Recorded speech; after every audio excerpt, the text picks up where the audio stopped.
Adam Smith.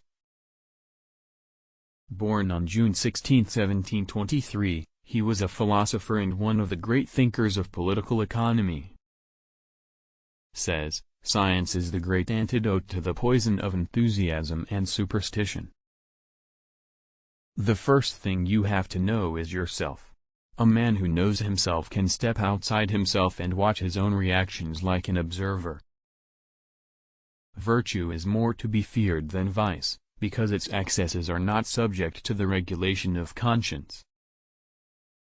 All for ourselves, and nothing for other people, seems, in every age of the world, to have been the vile maxim of the masters of mankind.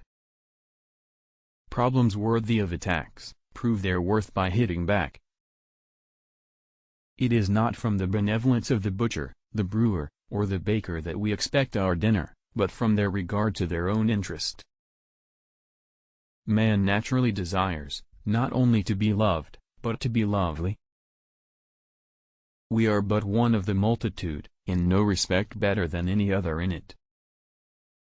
The great source of both the misery and disorders of human life, seems to arise from overrating the difference between one permanent situation and another. Virtue is excellence, something uncommonly great and beautiful, which rises far above what is vulgar and ordinary. The profligacy of a man of fashion is looked upon with much less contempt and aversion, than that of a man of meaner condition. The division of labor, however, so far as it can be introduced, occasions, in every art, a proportionable increase of the productive powers of labor. In the common degree of the moral, there is no virtue. Virtue is excellence. The wages of labor are the encouragement of industry, which, like every other human quality, improves in proportion to the encouragement it receives.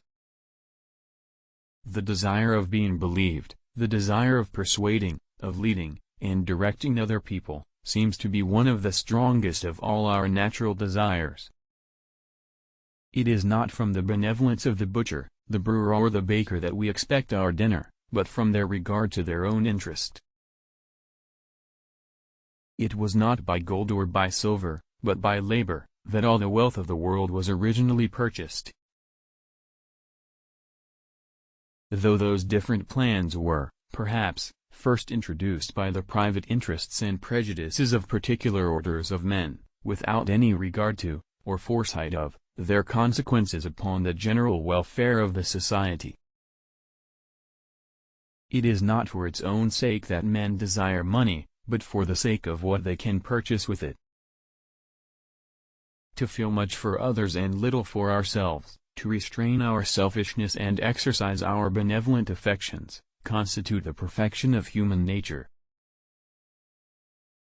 Wages, profit, and rent, are the three original sources of all revenue, as well as of all exchangeable value. All other revenue is ultimately derived from some one or other of these. Society may subsist, though not in the most comfortable state, without beneficence, but the prevalence of injustice must utterly destroy it. In general, if any branch of trade, or any division of labor, be advantageous to the public, the freer and more general the competition, it will always be the more so. A merchant, it has been said very properly, is not necessarily the citizen of any particular country. The greatest improvement in the productive powers of labor, and the greater part of the skill, dexterity, and judgment with which it is anywhere directed, or applied, seem to have been the effects of the division of labor.